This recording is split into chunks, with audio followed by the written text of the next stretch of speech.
What's going on, everybody? It's Carl here, and today we're going to be working on the silver Saturn. We got to put in a new piece of brake line because in an area one of the brake lines blew that go to the rear, and it's pretty common to do. You know, it happens right by, there's like a plastic like clip that holds the fuel lines and brake lines and stuff that screw into the body. Well, it's always known that they rot out right there, you know. So we got to get that fixed because, as you know, the red Saturn, the cradle rusted out, so that's off to the scrapyard later this week. So we have to get this one done to have a car. So I did go out and I bought a piece of brake line, and I'll show you here where I'm gonna splice it in and everything. So I got the brake line right here, the new piece. So this is nickel copper, so it's easy to bend and it'll pretty much last like forever. But I got the one brake line that's bad. It's leaking right there. As you can see, it's pretty wet. But I'm thinking I'll get some good metal up here and I'll make a flare there. And then I'll just do a little extra and flare it on some good metal down there. And then get it all back together and bleed the brakes. So that's what I'm thinking. I got a few flare kits here. I got a Maddox one, and then I got a hydraulic one. So hopefully this hydraulic one will be able to get the job done, but it's a complete kit. And yeah, we'll see how easy it is to work with. That's why I got the line pulled down. And then of course with that line I got some extra flare nuts for the steel line, and then we got one coupler, and we got another brass coupler right there. So we have two, so we should have everything we need. I was debating about doing compression fittings, but obviously they're not DOT certified, and they're not completely safe. That's why they're not. Even though they say high compression or whatever, they're good up to, but it's just not safe. And it'd probably be fine on a Saturn, but again, I just don't want to put somebody's life in my hands, you know, or myself. So we are going to roll with the traditional way, the correct way to do it. So let's get into it. I think I'll just start out by cutting the line. And I don't know if I'll do this or if I should just take a cutoff wheel quick and just cut it. And but this will get it straight on. At least it'll be a straight cut then. So this tool actually worked very good. I got the old brake line off, and it's about similar length. The new one's a little longer. That's fine. At least it's bendable. We can kind of maneuver it around and whatever. So it's not a big deal. But yeah, this actually worked pretty good.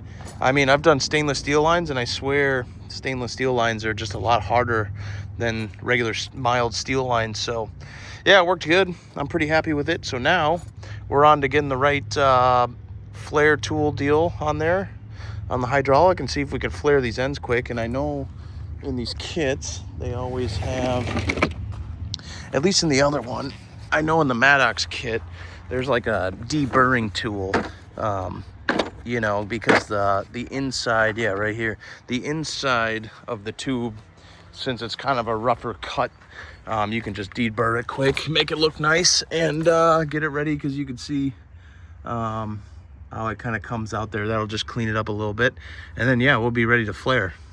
Well, this is how stupid I am. I had a perfectly good bubble flare going there, and then I realized I didn't put a nut on the line, so there's no point in flaring it. So now I got to recut it. But this tool actually worked pretty good on the steel lines.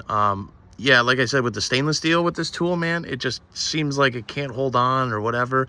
But the steel lines, I've had no issue so far. So yep, so now I got to recut the end off quick and start over. But yeah, we'll get there.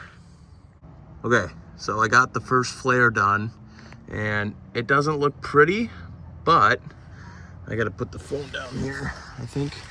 Actually, maybe not. But this threads right in, and you know, there's kind of a seat. So as long as that seats against that and seals, I'm okay with it. Obviously, you know, we'll get it really tight so to make sure it doesn't leak. But so far so good. Now we just got one more to go. Okay, so I got the second fitting done, and again, it doesn't look as pretty, but actually this one actually looks a little better than the last one. But like I said, a fitting goes right on, so I have no complaints there. So now we can pretty much thread in the new brake line and then get everything kind of back together and see how see if it holds pressure when we step on the brake. And of course, this is my luck where I'm getting it all back together and the other one starts leaking. So looks like I got another trip to the AutoZone to buy another piece of line and 2 brass fittings, which I know they don't have.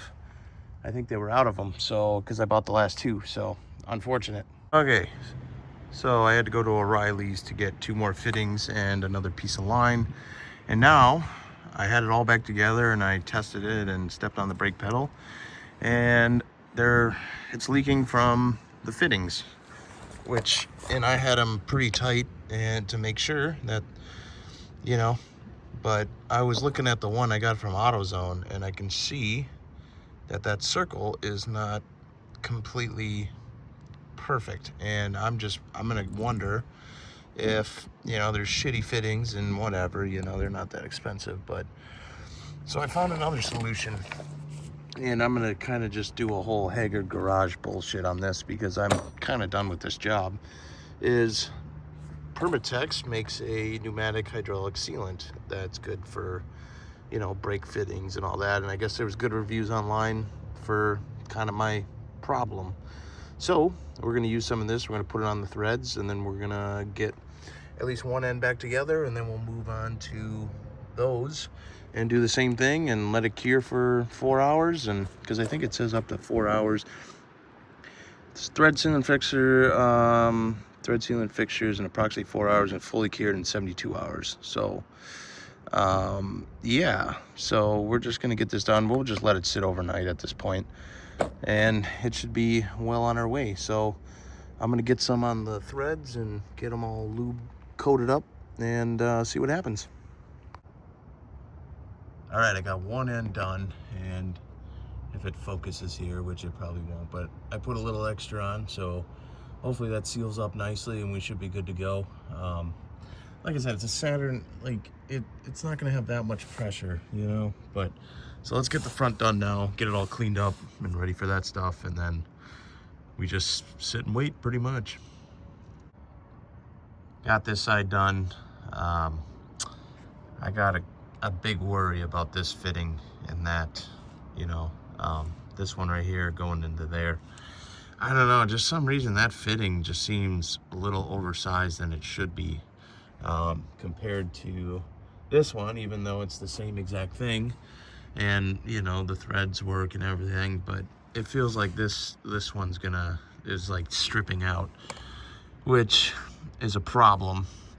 But you never know. If this thread sealant does its magic, then I'm cool with it. If it doesn't, then we'll have to go find another different style of, you know, like something like this one, and try it again and see what happens, you know. But so we're all done. We're just gonna let them sit, let them dry and cure, and hopefully this does the magic. I hope to God it does. Okay guys, so I think I'm gonna end the video here. So we'll have another video, we'll come back and we'll see how that actually turned out, because we'll still have to bleed some brakes and all that and put the battery in and make sure, and actually drive down the road and make sure everything is a-okay. So I'll save that for another video.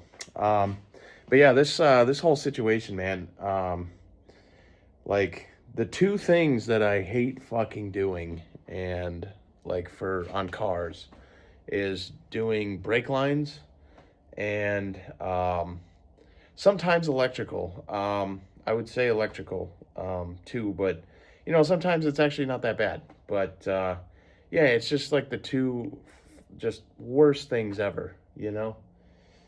But like I said, electrical, not so bad. I've gotten a lot better at it, and making everything look nice and stuff. But yeah, brake lines, number 1. I like bleeding brakes and brake lines. I fucking hate. It's just the one thing that I don't know, I just dread it every time.